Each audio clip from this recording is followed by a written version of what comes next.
नमस्कार. प्रेमाची गोष्ट या मालिकेच्या आजच्या भागामध्ये मी तुम्हा सर्वांचे अगदी मनपूर्वक स्वागत करते. आजच्या भागामध्ये आपल्याला पाहायला मिळतं की मिहिकाचं लग्न झालेलं पाहून मिहिरला धक्काच बसतो आणि मिहिकाला विचारतो, मिहिका, तू तर मैत्रिणीकडून आली आहेस ना, मग हे साडी, मंगळसूत्र हे नक्की काय आहे? तेवढ्यातच हर्षवर्धन मिहिकाच्या बाजूला येऊन उभा राहतो. आता ते पाहून मिहिर म्हणू लागतो, मिहिका, तू याच्यापासून अगोदर लांब राहा.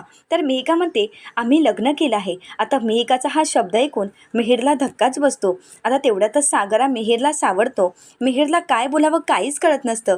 मिहिकाचा हे शब्द ऐकून मिहिरला खूप वाईट वाटत असतं आणि मिहिर आश्चर्यानेच मिहिकाकडे पाहत असतो. तर आता मिहिका म्हणू लागते, ताई, जिजू, मी तुम्हाला सांगितलं होतं ना की घरी जाऊन सर्वांना सांगायचं, तुम्ही सांगितलं नाही का? तर त्यानंतर सागरा हर्षवर्धनला विचारतो की तू इथे हिला का घेऊन आला आहेस? तर हर्षवर्धन म्हणतो की तुम्ही काल चिडला होता तिच्यावर आणि म्हणूनच तिला खूप वाईट वाटलं होतं. म्हटलं आज तुमचा राग शांत झाला असेल आणि म्हणूनच मी तिला इथे घेऊन आलो आहे. आणि तसंही तिची बॅगही इथे राहिली होती, तिचं बरंच सामान इथे होतं आणि तेच घेऊन जाण्यासाठी आम्ही आलो आहोत.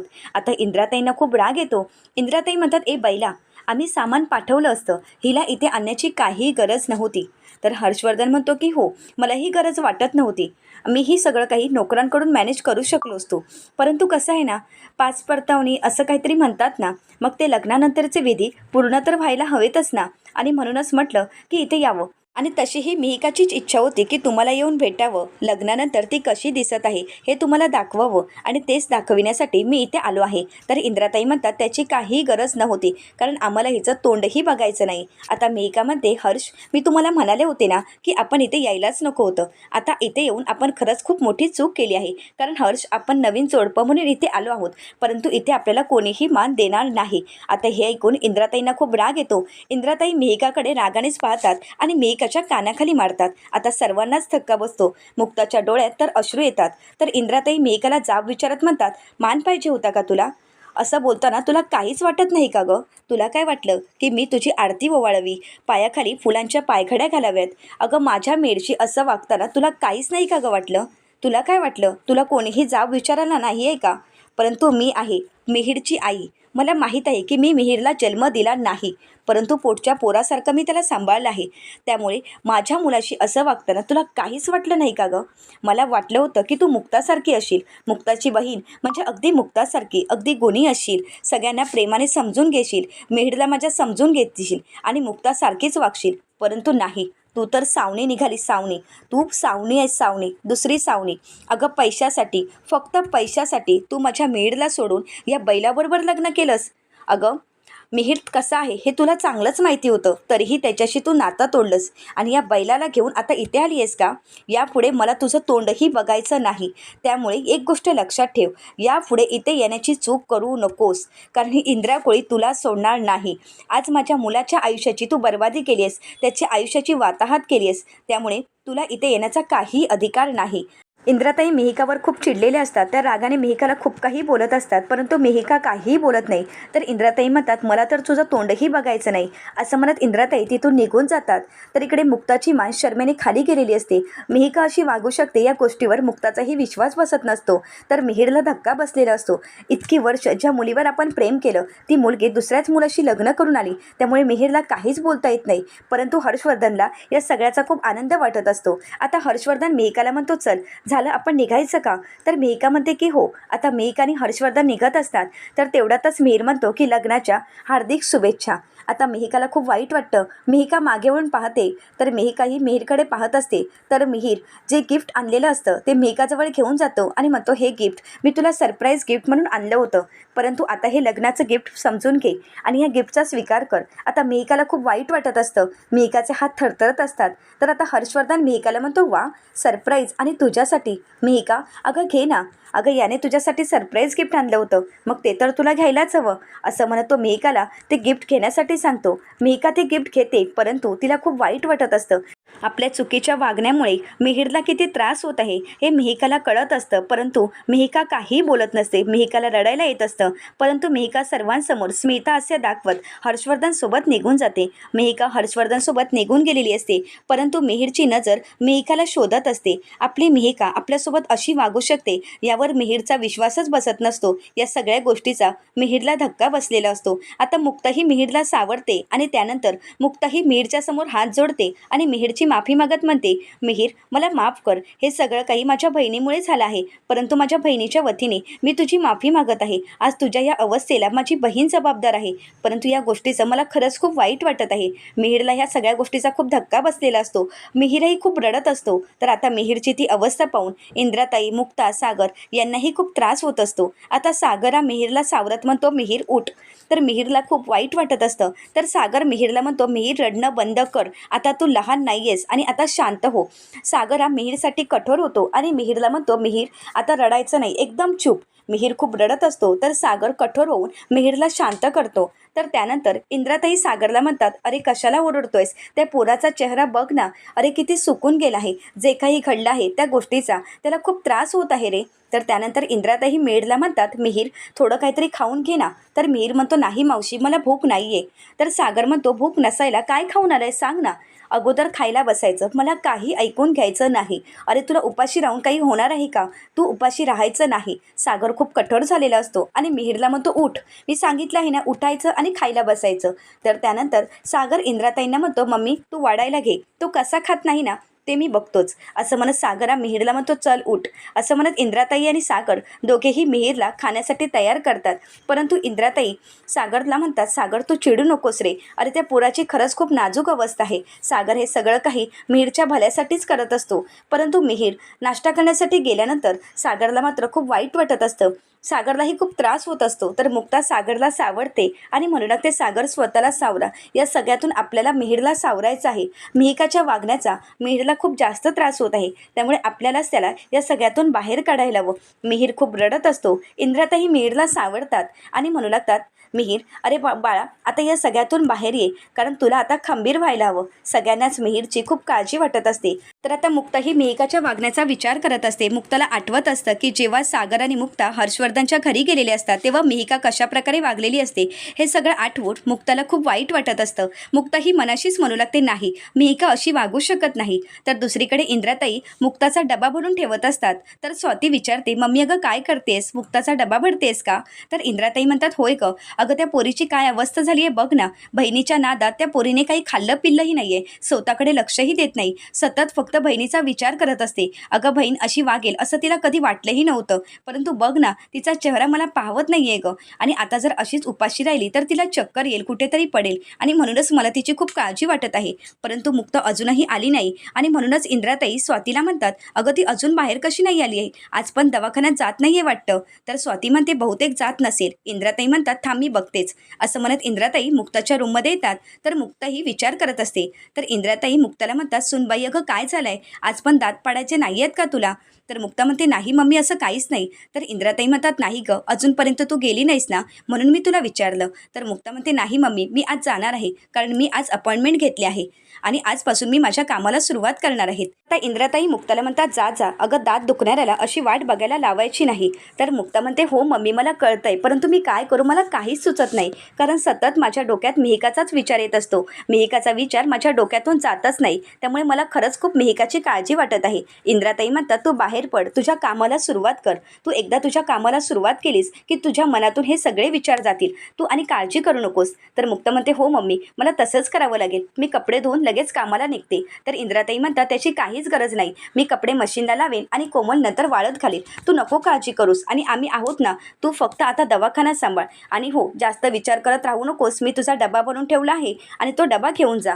तेवढ्यातच जुई रडण्याचा आवाज येतो. तर इंद्राताई म्हणतात, बघ ती पण उठली. आता तिला तर उठल्याबरोबर रडायचंच असतं, अगदी स्वातीवरच गेली आहे. स्वातीसुद्धा अशीच उठल्यानंतर लगेच रडायची, आणि आता ही मुलगीसुद्धा तशीच. तर मुक्ताई हसू लागते. इंद्राताई म्हणतात, चल आता मी जुईला पाहते, परंतु तू डबा घे आणि तुझ्या कामाला जा. तर मुक्ता म्हणते, हो मम्मी मी जाते. इंद्राताई म्हणतात, तू अजिबात काळजी करू नकोस. परंतु मुक्ताला खूप काळजी वाटत असते. किती काही केल्याही मुक्ताच्या मनातून मिहिकाचा विचार जातच नसतो. आता मुक्ता म्हणू लागते, बस झालं, आता हे सहन होत नाही, आता मला खरं जाणून घ्यावंच लागेल. आणि म्हणूनच मुक्ता ही क्लिनिकला जाण्यासाठी घराबाहेर पडते, परंतु तिच्या मनात फक्त मेघाचाच विचार असतो. तर दुसरीकडे पाहायला मिळतं सावनीने ॲडव्होकेट सुळे यांना भेटण्यासाठी बोलावलेलं असतं. तर आता सावनी ही ॲडव्होकेट सुळे यांना म्हणू लागते, ॲडव्होकेट सुळे, तुमच्याबद्दल मी खूप ऐकून आहे आणि मला असं वाटत आहे की तुम्ही मला मदत कराल. तर ॲडव्होकेट सुळे म्हणू लागतात, नक्कीच. तर त्यानंतर ॲडव्होकेट सुळे सावनीला विचारतात की कोणाविरुद्ध केस करायची आहे. तर सावनी म्हणते हर्षवर्धन अधिकारी. तर हर्षवर्धन अधिकारी हे नाव ऐकल्यानंतर ॲडव्होकेट सुळे म्हणतात, म्हणजेच ते फेमस बिझनेसमॅन का? तर सावनी म्हणते की हो, तोच. फेमस आहे परंतु चीट आहे. कारण तुम्हाला सांगते, गेली 7 वर्ष आम्ही एकत्र राहत होतो लग्न न करता. त्यांनी मला लग्नाचं प्रॉमिस करून माझ्याजवळून बऱ्याच गोष्टी करून घेतल्या. गेली 7 वर्ष मी त्याच्यावर विश्वास ठेवला होता, परंतु ज्या दिवशी लग्नाचा दिवस आला त्यावेळी मात्र ऐनवेळी मला फसवून त्याने दुसऱ्याच मुलीशी लग्न केलं. एवढंच नाही तर प्रॉपर्टी पेपरवरही मी सह्या करून घेतल्या होत्या. तर ॲडव्होकेट सुळे विचारतात, मग ते प्रॉपर्टी पेपर कुठे आहेत? तर सावनी म्हणते की त्या माणसावर माझा खूप विश्वास होता आणि म्हणूनच ते पेपर मी त्याच्याजवळच ठेवण्यासाठी दिले होते, परंतु ते पेपर त्याने फाडून टाकले आहेत. त्या पेपरवर असं होतं की त्याच्या प्रॉपर्टीतील अर्धा हिस्सा हा माझा असेल आणि त्याच्या संपूर्ण प्रॉपर्टीचा नॉमिनी माझा मुलगा आदित्य असेल. परंतु झालं गेलं जाऊ देत. आता मला त्याच्यावर केस करायची आहे. मला न्याय मिळून हवा आहे. मला काही करून हर्षवर्धन अधिकारी याला धडा शिकवायचा आहे.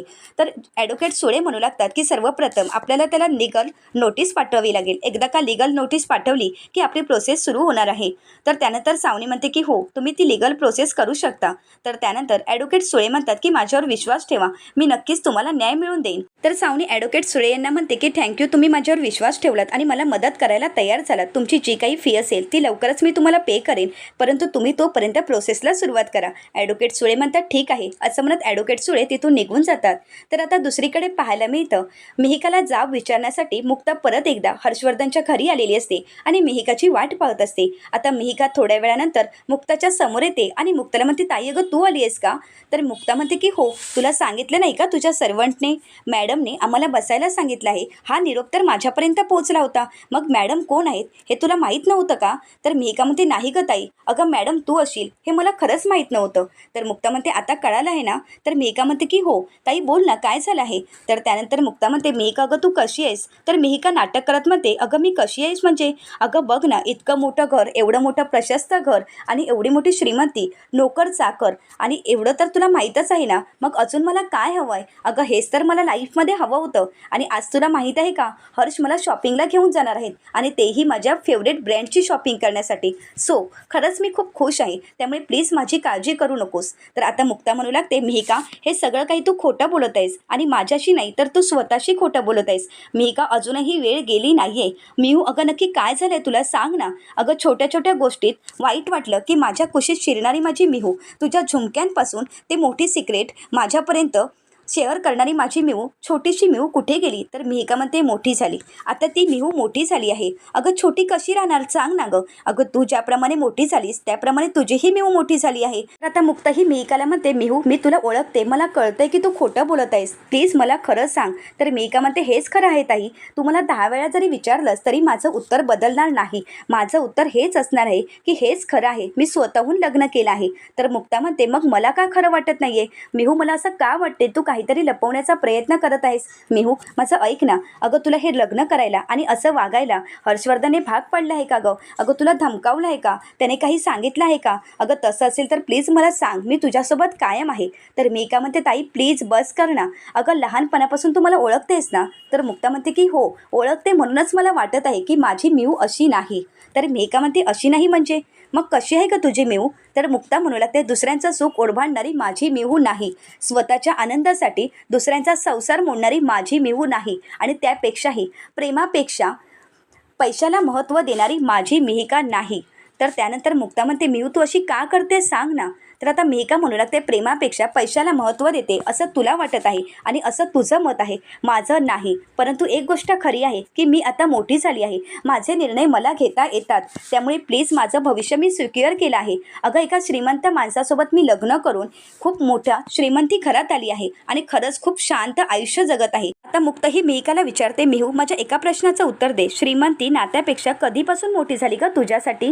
तर मिहिका म्हणू लागते, जेव्हापासून तुला महागड्या गाड्या श्रीमंत घरात पाहिलं तेव्हापासून हे सगळं काही माझ्याही मनात होतं आणि आज ते सत्यात उतरलं आहे. मग ते तुला चालत नाही का गं? अगं तुला श्रीमंत घर चालतं, मग मी जर श्रीमंत मुलासोबत लग्न केलं तर तुला चालत नाही का? आता हे ऐकून मुक्ताला धक्काच बसतो. तर मिहिका मुक्ताला म्हणते, ताई मला तुला एक विचारायचं आहे, खरं खरं उत्तर दे. अगं तू माझ्यावर जळतेस ना? अगं तुझ्या वरचढ झालेलं तुला चालत नाहीये ना, आणि म्हणूनच तू माझ्यावर जळत आहेस. तर आता मुक्ता ही मिहिकाला म्हणते, मिहिका अगं तुझ्या मनात असा विचार तरी कसा येऊ शकतो? असं म्हणत मुक्ता ही मिहिकाच्या कानाखाली मारते आणि म्हणू लागते, मिहिका अगं तू कोणासोबत लग्न केलेस तुला कळतंय का? आणि तुला काय वाटतंय की माझा इगो दुखावला गेला आहे का? अगं माझा इगो तुझ्यापेक्षा मोठा आहे का गं? अगं माझा इगो तुझ्यावरच्या प्रेमापेक्षा कधीच मोठा नव्हता, परंतु मला वाटलंही नव्हतं की माझी मिहू अशी वागू शकते. अगं तुला कळतंय का तू कशी वागतेस? तू मूर्ख आहेस का? तुला काहीच कळत नाहीये का? आणि कुठल्या माणसासोबत तू लग्न केलेस याचं भान तरी आहे का तुला? मुक्ता ही मिहिकाला म्हणते, माणसं बदलतात हे मला माहीत होतं, परंतु इतकी आणि एवढ्या लवकर बदलतील हे मला माहीत नव्हतं. सागर मला म्हणाले होते की मिहू बदलली आहे, परंतु मी सांगितलं की नाही, माझी मिहू कधीही बदलणार नाही. परंतु ही मिहू कोण आहे मला नाही माहीत, ही माझी मिहिका नाही आहे. आता तर मला तुला स्वतःची लहान बहीण म्हणायची ही लाज वाटत आहे. असं म्हणत मुक्ता ही रागानेच तिथून निघून जाते. तर मिहिका मनाशीच म्हणू लागते, सॉरी ताई, मला माफ कर, तुझं माझ्यावर किती प्रेम आहे हे मला चांगलंच माहीत आहे, परंतु तुला जर लांब करायचं असेल तर माझ्याजवळ हा एकच पर्याय आहे. आजपर्यंत तू सर्वांसाठी त्याग केलास, माझ्यासाठी खूप त्याग केलास, परंतु आता तुझ्या या मिहूची वेळ आली आहे. प्लीज ताई मला माफ कर, मलाही वागावं लागत आहे, परंतु माझ्याजवळ दुसरा कुठलाच पर्याय नाही. तर दुसरीकडे पाहायला मिळतं, इंद्राताई स्वातीला म्हणतात, स्वाती अगं त्या आल्याला हात लावू नकोस, तुझ्या हाताला वास असेल आणि त्या हाताचा वास जाणार नाही, आणि तुला बेबीलाही घ्यायचं आहे ना? तर स्वाती म्हणते की तिलाही सवय होऊन दे मच्छीवर आडवा हात मारायची. तेवढ्यातच इथे मुक्ता येते. आता मुक्ताला पाहून इंद्राताईंना धक्का बसतो आणि इंद्राताई मुक्ताला विचारतात, काय गं अगं एवढ्या लवकर दात पडून आलीस पण? तर मुक्ता मात्र काहीच बोलत नसते. मुक्ता ही स्वतःमध्ये हरवून गेलेली असते. तर त्यानंतर स्वाती मुक्ताला विचारते, काय झालंय गं, तू क्लिनिकला गेलीच नव्हतीस का? तर मुक्ता म्हणते की नाही, मी क्लिनिकला गेलीच नाही, कारण मला कसं तरी वाटत होतं आणि म्हणूनच मी घरी आली आहे. आता इंद्राताई मुक्ताला सावरतात आणि मुक्ताला म्हणतात, बस आणि अगोदर पाणी पी. असं म्हणत इंद्राताई मुक्ताला पाणी देतात आणि त्यानंतर म्हणू लागतात, तुम्ही पोरी बारीक होण्यासाठी डाएट वगैरे करताना ते अगोदर बंद करा, माझ्यासारखं साखरेचं पाणी पी, म्हणजे बघ कशी तू फिट्ट राहशील. असं म्हणत इंद्राताई मुक्तासाठी साखरेचं पाणी आणायला जातात, परंतु मुक्ता ही इंद्राताईंना थांबवते आणि त्यांना मिठी मारत म्हणू लागते, मम्मी सॉरी. तर इंद्राताई म्हणू लागतात, अगं काय झालंय पोरी, तू का रडतेस? तर मुक्ता म्हणू लागते, मम्मी तुम्ही चिडता, माझ्यावर रागवता, परंतु मी प्रत्येक वेळी तुम्हाला काही ना काही कारणं देत असते आणि तुम्ही मला सावरण्याचा खूप प्रयत्न करत असता, तुम्ही मला सांगतही असता, परंतु नाही, मला प्रत्येक वेळी माझ्या मनाप्रमाणेच वागायचं असतं आणि त्याचीच शिक्षा आज मला मिळाली आहे. तुम्हाला माहीत होतं की हे सगळं काही चुकीचं घडत होतं, तुम्ही मला म्हणत होता की प्लीज असं वागू नको, परंतु नाही, मी कोणाच्याही बोलण्यावर विश्वास ठेवला नाही आणि तुमच्या मनात जे असतं तेच तुम्ही ओटावर बोलत असता. तुम्ही खरे आहात, खूप चांगले आहात, माझ्या आईसारखेच आहात, अगदी परखड आहात, जे आहे ते बोलत असता आणि खरं बोलत असता. माझी आई नेहमी असंच करत असते आणि तेही तुम्हीच करत असता. मला माहीत आहे तुमच्या बोलण्याची पद्धत जरा वेगळी असते, परंतु जे काही बोलत असता ते माझ्या भल्यासाठी बोलत असता, परंतु नाही, मी कधीच ऐकून घेतलं नाही आणि म्हणूनच आज जे काही झालं आहे ते फक्त माझ्यामुळे झालं आहे आणि म्हणूनच मला तुम्हा सगळ्यांची माफी मागायची आहे. माझ्या बहिणीमुळे तुम्हाला सगळ्यांना खूपच त्रास झाला आहे. मुक्ता ही सगळ्यांची माफी मागते. तर पुढील भागामध्ये आपल्याला पाहायला मिळतं, मुक्ता ही सागरचा मोबाईल पाहते, तर सागरच्या मोबाईलवर आदित्यचे 2 मिस कॉल असतात आणि म्हणूनच मुक्ता ही आदित्यला फोन करते. तर आदित्य घाबरतच म्हणू लागतो, पप्पा तुम्ही लवकर या, मी तुम्हाला लोकेशन पाठवतो. तर मुक्ता त्या लोकेशनवर पोहोचलेली असते. तर जेव्हा मुक्ता पाहते तेव्हा सावनी ही कचऱ्याच्या डब्याजवळ पडलेली असते. आता ते पाहून मुक्ताला खूप वाईट वाटतं. मुक्ता ही सावनीला सावरते. मुक्ता ही आदित्यला म्हणते, आदित्य बाळा मम्माला घेऊन आपल्याला जायला हवं. तर आदित्य विचारतो, परंतु कुठे जाणार आहोत? तर मुक्ता म्हणते की आपल्या घरी. तर त्यानंतर आदित्य मुक्ताला म्हणतो, परंतु मम्मा म्हणत होते की आता आपल्याला घरही नाहीये. तर मुक्ता म्हणते, तुला घरही आहे आणि तुझं कुटुंबही आहे, त्यामुळे तू वाऱ्यावर कधीच येणार नाहीयेस आणि आम्ही तुझ्यासोबत कायम आहोत. असं म्हणत सावनीचा ती हातात हात घेते. आता सावनी खूप रडत असते. आता मुक्ता कशाप्रकारे सावनी आणि आदित्यला या सगळ्यातून बाहेर काढेल हे पाहण्यासाठी चॅनलला नक्कीच सबस्क्राईब करा. आजचा व्हिडिओ तुम्हाला कसा वाटला हे कमेंट करून नक्कीच कळवा. व्हिडिओ पाहिल्याबद्दल मनपूर्वक धन्यवाद.